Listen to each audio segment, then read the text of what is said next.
ইরানকে ঘিরে চলমান সংঘাতের প্রেক্ষাপটে যুক্তরাষ্ট্রের বিশ্বব্যাপী মজুত সামরিক সরঞ্জামের ওপর উল্লেখযোগ্য চাপ তৈরি হয়েছে বলে জানিয়েছে মার্কিন সংবাদ মাধ্যম দ্য নিউ ইয়র্ক টাইমস। প্রতিবেদনে বলা হয়, চলমান সামরিক কার্যক্রমের কারণে কিছু গুরুত্বপূর্ণ অস্ত্রের মজুত দ্রুত কমে আসছে, যা পেন্টাগনকে নতুন করে সরবরাহ ব্যবস্থাপনা করতে বাধ্য করছে।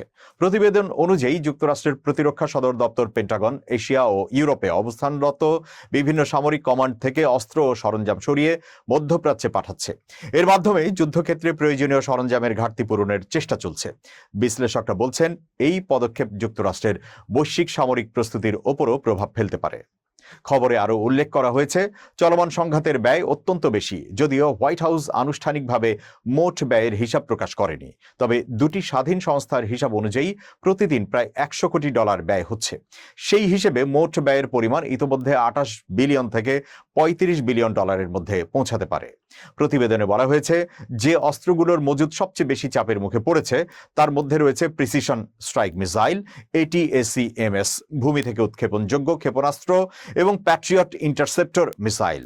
এগুলো আধুনিক যুদ্ধের ক্ষেত্রে অত্যন্ত গুরুত্বপূর্ণ, বিশেষ করে নির্ভুল লক্ষ্যবস্তুতে আঘাত হানা এবং আকাশ প্রতিরক্ষা ব্যবস্থায় ব্যবহৃত হয়। পর্যবেক্ষকদের দীর্ঘস্থায়ী সংঘাতের ফলে উচ্চ প্রযুক্তির অস্ত্রের উপর নির্ভরতা বাড়ে এবং সেগুলোর দ্রুত ব্যবহার মজুত কমিয়ে দেয়। এতে করে ভবিষ্যৎ সামরিক প্রস্তুতি এবং অন্যান্য অঞ্চলে যুক্তরাষ্ট্রের উপস্থিতি বজায় রাখা কঠিন হয়ে উঠতে পারে। যুক্তরাষ্ট্রের জন্য এই পরিস্থিতি একটি কৌশলগত চ্যালেঞ্জ তৈরি করছে।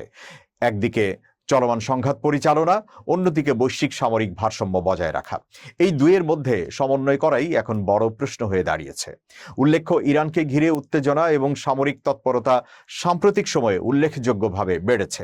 এর প্রভাব শুধু মধ্যপ্রাচ্যেই সীমাবদ্ধ নয়, বরং বৈশ্বিক নিরাপত্তা ও অর্থনীতিতেও এর প্রতিফলন দেখা যাচ্ছে। বর্তমান পরিস্থিতিতে যুক্তরাষ্ট্রের সামরিক সরঞ্জামের মজুত এবং সরবরাহ ব্যবস্থাপনা কিভাবে সামাল দেওয়া হবে তা আন্তর্জাতিক অঙ্গনে নিবিড়ভাবে পর্যবেক্ষণ করা হচ্ছে।